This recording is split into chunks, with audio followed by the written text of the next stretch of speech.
Hello, hello. Good. I think it's still morning. Maybe for a few more minutes. Good morning. Welcome back to my channel. It's an Amber thing. I am Amber.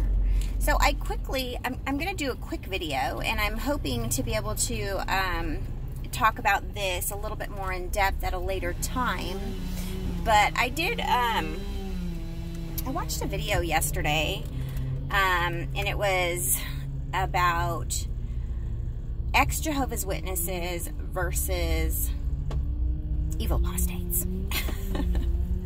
And I kind of just wanted to say a little bit of something about it because of the fact that I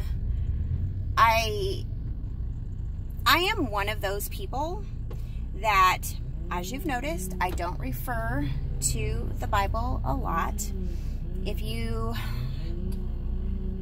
watched my videos for any length of time, you probably have also noticed that I don't like to say the name Jehovah unless I am specifically referring to the organization. But I don't like to say the name Jehovah when referring to a God. And or to God, source, creator, God.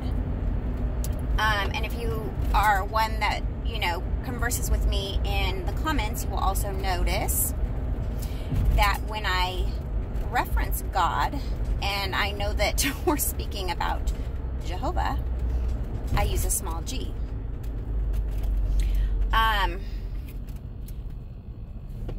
felt like that video was like picking on people like me who don't sit in a chair in front of a video camera with my Bible out, spewing forth verses from the Bible. I do not believe in Jehovah. When I left that organization, I left all of it behind, including that God.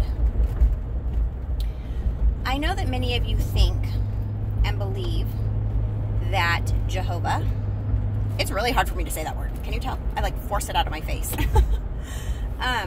A lot of you believe that Jehovah is the true God, the supreme being, the ruler of all, the almighty creator source. He is not. This being, Jehovah, is a God that an agreement was entered into with the Israelites, or the Israelites entered into a covenant with Jehovah God for salvation from bondage. This God isn't source, isn't the creator being.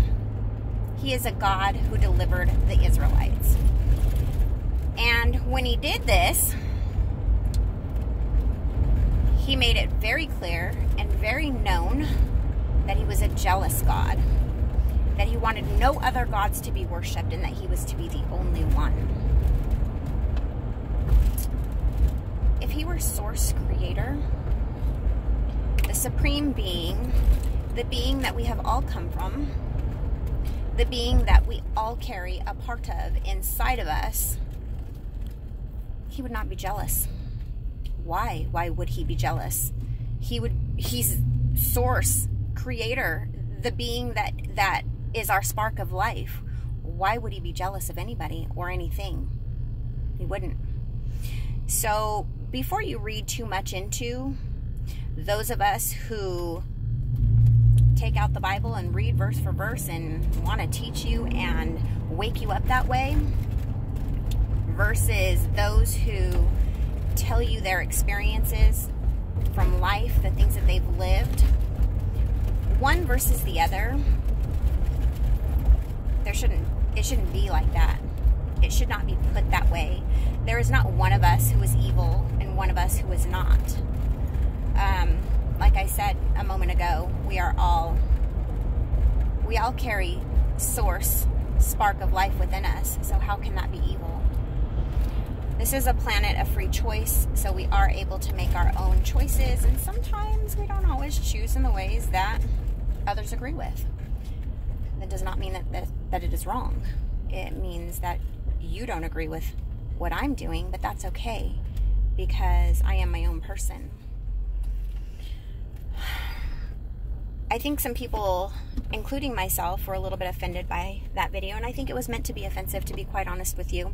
The person who made the video is very angry right now that some things have come to the surface, and this person is lashing out a little bit. For all of that stuff, I have nothing more to say. I've said everything that I have to say in cautionary videos and in the comments to this person specifically. But I thought it important to address that we are all beings here on this planet living our truths, and however much they may be different, it doesn't make us evil. And I would challenge you all to look a little bit more into what being Jehovah is. Not love. He is not a God of love. He is not a God of love. And I think that once you do that research and you find out for yourself, you're going to be very surprised. Well, I don't know, maybe not, because the organization itself displays this God's behaviors. We see this in people like Dara Welberg.